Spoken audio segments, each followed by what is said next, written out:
केवल रोगों का उपचार नहीं, बल्कि एक संतुलित स्वस्थ और दीर्घायु जीवन जीने की कला है। दया शंकर मिश्रा राजकीय आयुर्वेदिक महाविद्यालय एवं चिकित्सालय में 10वें राष्ट्रीय आयुर्वेद दिवस मनाया गया।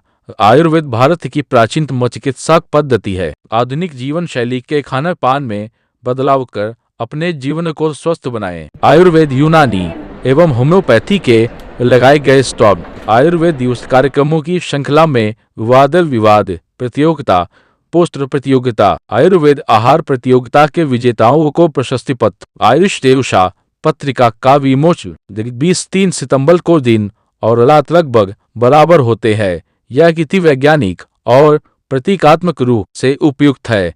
इस बार की थीम आयुर्वेद जन जन के लिए, आयुर्वेद पृथ्वी के कल्याण के लिए है। यह बातें 10वें राष्ट्रीय आयुर्वेद दिवस के कार्यक्रम का शुभारंभ करते हुए प्रदेश के आयुष राज्य मंत्री स्वतंत्र प्रभार खाद्य सुरक्षा एवं औषधि प्रशासन MOS डॉ दयाशंकर मिश्र दयालु ने राजकीय आयुर्वेद कॉलेज एवं चिकित्सालय के सभागार में कहीं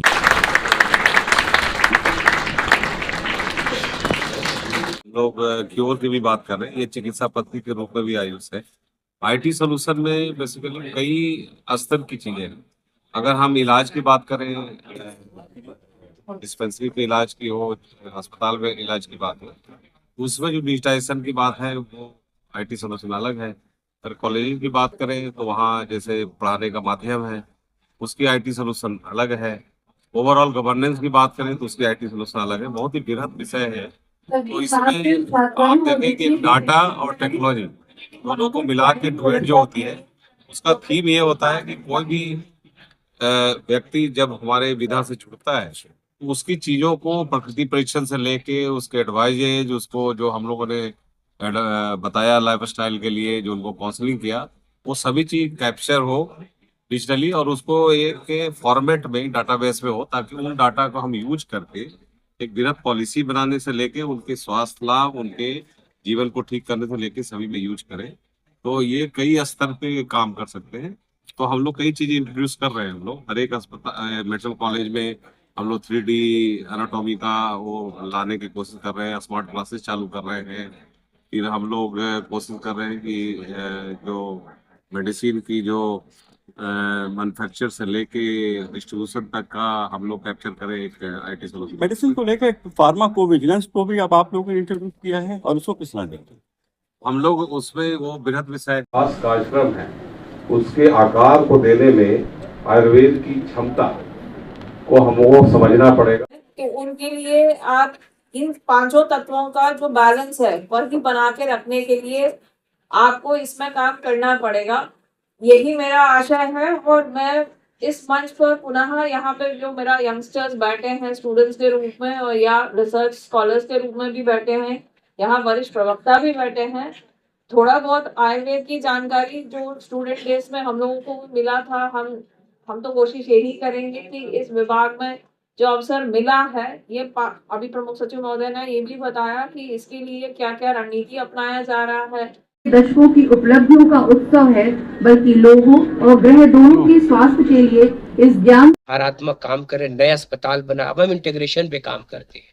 पहले हमारी सारी विधाएं अलग हो रही थी। हमारे आयुर्वेद में भी होम्योपैथ अलग था, यूनानी अलग था, सारी विधाएं। अब हम इंटीग्रेटेड हॉस्पिटल बना रहे। 16 जिला मुख्यालय पर हमारे अस्पताल चल रहे, 8 हम और नए बना रहे। आयुष का विश्वविद्यालय उत्तर प्रदेश को, गोरक्षनाथ आयुष विश्वविद्यालय उत्तर प्रदेश को मिल चुका है।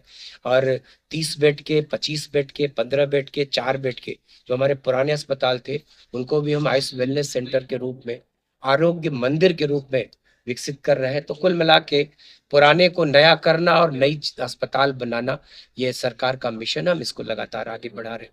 सर, अभी जैसे लखनऊ और इलाहाबाद और प्रयागराज की जो 25-25 UG और PG की सीटें जो हैं कम हो गई हैं यूनानी की, इसको किस तरह से देखते हैं? देखिए, जो NICSM के मानक है, निरंतर सुधारों के लिए मैंने कहा ना कि हम अपने कॉलेजों को अपग्रेड कर रहे हैं और शिक्षकों की संख्या भी कभी कभी कमी का आधार बन जाती है। उन कमियों के आधार पर जो सीटें कम हो जाती हैं, हम उनके लिए भी भारत सरकार से रिक्वेस्ट करते हैं कि हम इन मानकों को तत्काल पूरा करके हमको मान्यताएं मिल जाती है। लेकिन बहुत अब इस साल बहुत कम हुआ उसके पहले के समय में कुछ कॉलेज हमारे डिबार कर दिए जाते थे जो कि मानकों को पूरा नहीं कर पाते थे, लेकिन अब हम मानक के अनुरूप अपने अस्पताल और अपने कॉलेजों को कर रहे हैं, जिससे कि हमारी सीटें आने वाले दिनों में बढ़ने जा रहे हैं।